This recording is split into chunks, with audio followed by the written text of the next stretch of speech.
नमस्कार साथियों, मैं पंडित दिनेश कुमार दुबे शास्त्रीय अनुभव चैनल के माध्यम से आज एक बार फिर आप लोगों के साथ आज एक बहुत अच्छी कहानी आपको सुनाऊंगा और शायद आपको पसंद भी आए। कालांतर में बहुत पहले की बात है, शायद ये बात त्रेता युग की है। एक चक्रवेण नाम के राजा थे।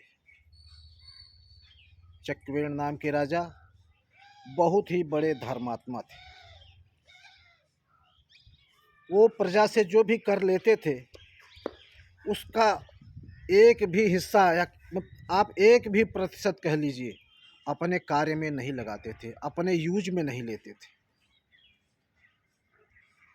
उस कर का सारा पैसा प्रजा हित में खर्चा कर देते थे। बहुत बड़े धर्मात्मा थे। उनकी ख्याति स्वर्गलोक तक फैली हुई थी। एक बार उनके राज्य में एक बहुत बड़ा उत्सव पड़ा। राजा और रानी दोनों ने विचार किया, चलो आज उत्सव में भाग लेंगे और देख के आएंगे।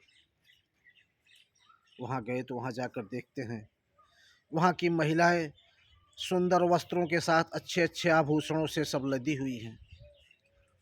उन लोगों ने जब अपने राजा और रानी को देखा तो महिलाओं ने कहा कि आप तो हमारी महारानी हैं, आप ये क्या पहन कर आई हैं? साधारण वस्त्र, आपके शरीर पर एक भी स्वर्ण का आभूषण नहीं है, जबकि आपको तो सोने से लदा होना चाहिए। बात रानी को चुभ गई। वहाँ पर तो वो कुछ नहीं बोली और जब वापस घर आई अपने तो राजा से कहने लगी कि आज उत्सव में महिलाओं ने हमारे साथ ऐसा किया, ऐसा ऐसा हमको कहा। राजा ने कहा, देखिए हमारे पास थोड़ा, हम लोग तो किसान आदमी हैं, खेती करके अपने जीविकोपार्जन करते हैं। प्रजा से लिया हुआ कर हम कभी आज तक अपने कार्य में अपने लिए यूज नहीं किया हमने उसका। रही बात तुमको स्वर्ण की, तो ठीक है, हम तुम्हारे लिए स्वर्ण की व्यवस्था करा देंगे। उन्होंने दूसरे दिन अपने एक आदमी को बुलाया और कहा, तुम लंकापुरी चले जाओ और वहाँ का राजा रावण है उससे कहो कि हमको कर के रूप में कुछ सोना चाहिए और वो हमको दे। वह व्यक्ति लंकापुरी पहुँच गया। लंकापुरी जाने के बाद उसने राज दरबार में राजा रावण से कहा कि महाराज चक्रवेण ने आपसे कर के रूप में स्वर्ण आभूषण, स्वर्ण की मांग की है और उनको आप सोना दीजिए कर के रूप में। रावण गुस्सा हो गया, कहने लगा, सारे देवता हमारे यहाँ पानी भरते हैं, हमारे सामने नतमस्तक रहते हैं, डरते हैं हमसे, और मैं राजा चक्रवेण को कर दूं? तुम्हारी हिम्मत कैसी हुई हमसे ऐसी बोलने की? उस आदमी ने कहा, कर तो आपको देना ही होगा, आप चाहे तो थोड़ा सोच विचार कर लीजिए। अब हम आए हैं तो हम बिना कर लिए वापस नहीं जाएंगे, और वो भी स्वर्ण के रूप में। रावण ठठाकर हंसने लगा,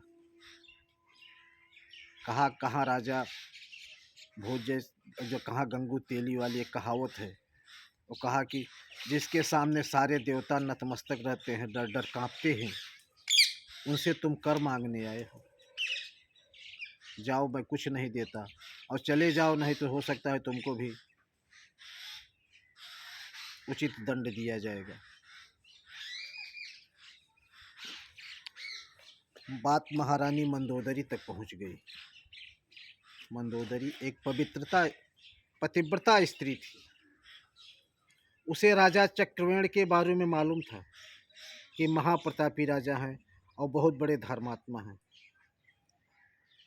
उन्होंने रावण से कहा कि आप चक्रवेण को कर के रूप में सोना दे दीजिए।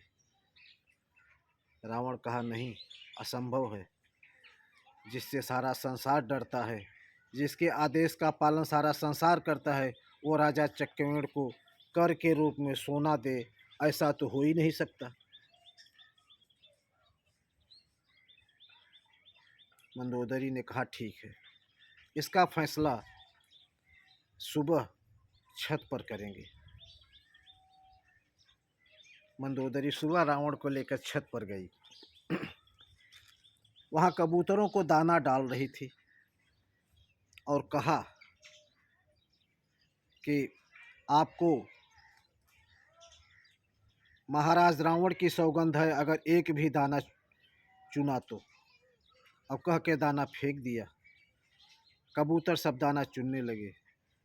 तब मंदोदरी ने कहा, देखा, एक भी कबूतर तुम्हारी कहा नहीं मान रहे हैं, तुमको नहीं जानते हैं कि तुम कौन रावण हो। तब रावण ने कहा, ये तो पक्षी हैं, ये क्या भाषा हमारी समझेंगे और क्या तुम्हारी भाषा समझेंगे कि तुम क्या कह रही हो। बोला ठीक है, देखिए। उसके बाद दूसरी मुट्ठी उठाया, फिर फेंका और कहा, तुम्हें महाराज चक्रवेण की सौगंध, अगर एक भी दाना चुना तो। सारे कबूतर जहाँ के तहाँ बैठ खड़े हो गए और दाना चुनना बंद। कोई भी दाना नहीं चुना। एक कबूतरी जो कि बहरी थी, उसको सुनाई नहीं पड़ा, उसने दाना चुना तो उसका सर फट गया। रावण को बड़ा आश्चर्य हुआ। फिर भी कहा, यह तुम्हारी कोई माया होगी, मैं कर के रूप में सोना तो नहीं दूंगा।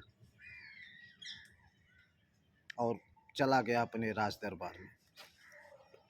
राज दरबार में वह व्यक्ति फिर से उपस्थित हुआ और पूछा कि महाराज रावण, आप कर के रूप में सोना दे रहे हैं कि नहीं। रावण ने कहा, नहीं, तुमको कुछ भी नहीं मिलेगा। कहा ठीक है, आप हमारे साथ समुद्र तक चलने की कृपा करेंगे। रावण ने कहा, रावण किसी से डरता है क्या, चलिए मैं चलने को तैयार हूँ। रावण उस व्यक्ति के साथ समुद्र के किनारे गया। उस व्यक्ति ने समुद्र की रेत पर लंका जैसा एक मानचित्र बना दिया। सेम जैसी लंका थी, पूरी की पूरी लंका वैसी, चारों तरफ से 4 दरवाजे, सब कुछ वैसा बालू का उसने बना दिया। रावण देखते रह गया। बोला, ये तो आप बहुत बड़े कलाकार हैं, इस आप हमारी हुबहू लंका का एक सीन बना के रख दिए हैं। रावण उस व्यक्ति ने कहा, आपने अभी सीन देखा है, अब देखो आप महाराज चक्रवेण को सोना देंगे या नहीं। रावण ने कहा नहीं। उसने हाथ मारा और लंका का एक दरवाज़ा गिरा दिया। जैसे मट्टी से गिरा वैसे वहाँ जैसी लंका थी वो भी गिर गई। सैनिक भाग के आए रावण के पास है, कहा ऐसे ऐसे। व्यक्ति ने कहा, अगर आप सोना दे रहे हैं तो ठीक है, नहीं तो मैं पूरी की पूरी लंका समुद्र में डुबो दे रहा हूँ। रावण हाथ जोड़ के खड़ा हो गया। बोला, आपको जितना सोना चाहिए ले जाइए, लेकिन यह बात किसी से बताइए मत कि महाराज रावण ने कर के रूप में सोना दिया है। बोला ठीक है, नहीं बताएंगे। रावण उसको आदर सहित महल में ले गया और उसको कहा, जब आपको जितना सोना चाहिए उतना ले जाइए, और उसको सोना देकर विदा किया। सोना लेकर वह व्यक्ति जब राजा चक्रवेण के पास आया और लाके उनके सामने रख दिया, तो राजा चक्रवेण की महारानी ने देखा तो कहा, इतना सोना आप कहाँ से लाए। तो उसने जो है कहा, ये महाराज रावण ने कर के रूप में दिया है। रानी ने कहा, कर के रूप में, और फिर रावण ने। बोले हाँ। और फिर अपनी सारी हिस्ट्री जो उसके साथ हुआ था, जो किया था, सब बता दिया। रानी सुनी तो आश्चर्यचकित रह गई और कहा, मुझे स्वर्ण के कर के रूप में सोना नहीं चाहिए, ये सोना मेरे किसी काम का नहीं है, हमारे पति ही हमारे लिए सोना है। और यह कहकर उसने उस सोने को भी समाज के कार्यों में लगा दिया और इस स्वीकार नहीं किया। कहा, सारे संसार में हमारे पति से बढ़कर कोई नहीं है, तो फिर हमें सोने की क्या आवश्यकता है। तो साथियों, ये रही आज की कहानी। आपको कैसी लगी कमेंट करके ज़रूर बताइए। धन्यवाद साथियों। जय श्री राम।